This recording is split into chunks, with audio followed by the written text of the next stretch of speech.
নমস্কার আমার প্রিয় শ্রোতা বন্ধুরা।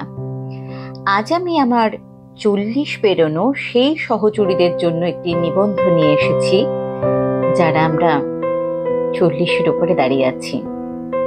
তবে শুধু সহচরীদের জন্য এই নিবন্ধ নিয়ে এসেছি তাই নয়, এই 40 পেরোনো সহচরীদের ঘিরে যেই মানুষগুলো রয়েছে তাদের জন্য আমার এই নিবন্ধটা। নিবন্ধ শুরুর আগে অনুরোধ রইল, নিবন্ধটি পুরো শুনবেন। শুনে কমেন্টসে কেউ দারুণ, খুব ভালো হয়েছে, ভীষণ ভালো এগুলো লিখবেন না। এই নিবন্ধের সঙ্গে যদি আপনার মনের কোথাও মিল পান সেটা শেয়ার করবেন এবং আপনার মতামত জানাবেন। দারুণ সুন্দর এই কমেন্টস অন্তত এই নিবন্ধে চাই না। শুরু করলাম আমার সহচরীদের জন্য আজকের নিবন্ধ। বয়ঃসন্ধির মতো 40-এর পরের জীবনেরও একটা নাম থাকা উচিত। বুড়িও না, আবার ছুঁড়িও না, অদ্ভুত একটা বয়স। বেশিরভাগ ক্ষেত্রেই এরা সংসারী 15 থেকে 20 বছর ধরে। 1 বা 2 সন্তানের মা হলেও মনের ভেতরকার কিশোরীটা কোথাও যেন রয়ে যায়। সেই মনের কিশোরীটাকে অবদমনের ক্লান্তিকর প্রচেষ্টা সব সময়, কারণ পরিবেশ পরিস্থিতির কাছে ছুরি হয়ে থাকাটা নিছক হাস্যকর। যা পাওয়ার ছিল আর যা পাওয়া হয়নি, মনটা সেই হিসেব করতে বসে যায়। মন না চাইতেও কতই বার ব্যস্ত থাকা যায়, সংসার, রান্নাবান্না কিংবা অফিস নিয়ে। দিনের শেষে না পাওয়াগুলো কেমন যেন খুঁজাতে থাকে।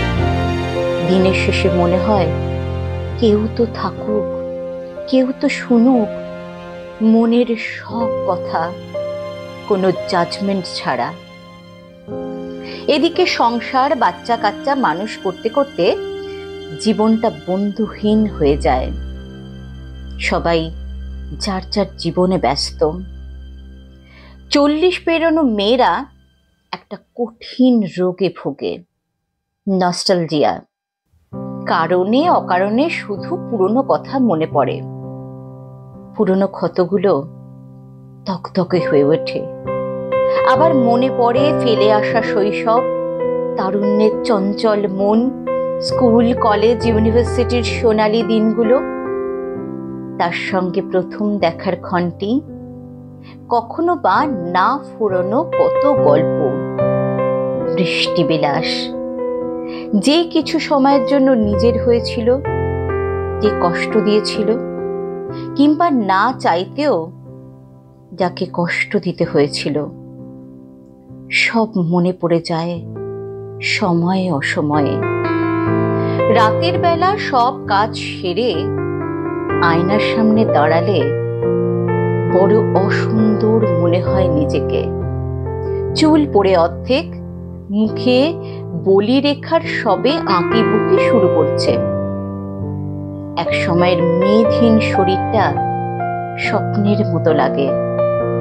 পেটে স্ট্রেচ মার্কের দাগ, সব মিলিয়ে ভীষণ অনাকর্ষণীয় লাগে নিজেকে। সেই বিষণ্ণতা থাকতেই হয়তো শাড়ি গয়নায় মেতে থাকতে চায় মেয়েদের মন। জীবনের অর্ধেকটা পার করে এসে 40 পেরোনো মেয়েদের দুর্নিবার প্রেমের ইচ্ছা জাগে। না, প্রেম করার জন্য প্রেম না, মনে হয় কেউ থাকুক, কেউ শুনুক সব কথা। আবার কারোর আকর্ষণের কেন্দ্রবিন্দু হতে মন চায়। মনটা আবার সবকিছু নতুন করে শুরু করতে চায়। মন নতুন কাউকে চায় না, পুরাতন মানুষটাকেই আবার নতুন করে চায়। আবার তার চোখের তারা হয়ে তাকার বড় স্বাদ হয়। সংসার, বাস্তবতা সব অস্বীকার করতে চায় মনটা মাঝে মাঝে। 40 পেরোনো মেয়ের বাবা মায়ের কথা খুব মনে পড়ে। সেই জীবনটা খুব মনে পড়ে প্রতিনিয়ত। যা করতে ইচ্ছে করে তাদের জন্য, কিন্তু চাইলেই করা যায় না। শুধু মেয়ের বাবা মা বলে অধিকার বোধ সীমিত করে রাখতে হবে, এই ব্যাপারটাই খুব ভাবায়। শুধু ফাইন্যান্সিয়ালি ইন্ডিপেন্ডেন্স হলেই কি সমাজ ইন্ডিপেন্ডেন্স দেয়? মেয়েরা কখনোই সমাজের দাসত্ব থেকে পুরোপুরি বের হতে পারে না। 40 পেরোনো মেয়েটার মাঝে মাঝে খুব একা থাকতে মন চায়, নিজের মতো করে, নিজের জন্য।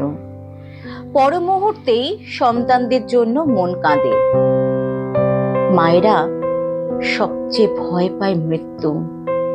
শত অভিমানেও সে বেঁচে থাকতে চায় তার সন্তানদের জন্য, অন্তত যতদিন সন্তানদের জীবনে তার প্রয়োজন আছে ততদিন।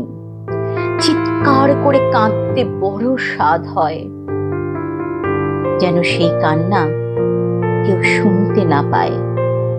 এমন জায়গার খোঁজে মনে হয় জীবনটাই পার হয়ে যায়। 40-এর কাছে এসে মেয়েদের সবুজ মনটা আস্তে আস্তে নীল হতে শুরু করে। প্রথমে হালকা, তারপর আস্তে আস্তে গাঢ় হয়। এক সময় বেশি কথা বলা মেয়েটা চুপচাপ হয়ে যায়, মেনে নিয়ে বেঁচে থাকা শিখে যায়। পান থেকে চুন খসলেই যে মেয়ের চোখের জল নাকের জল এক হয়ে যেত, তার নিঃশব্দ কান্না খুব কাছের না হলে কেউ টেরই পায় না। 40 পেরোনো মেয়েগুলো ব্যালেন্স করতে করতে নিজেদের কথা ভুলে যায়।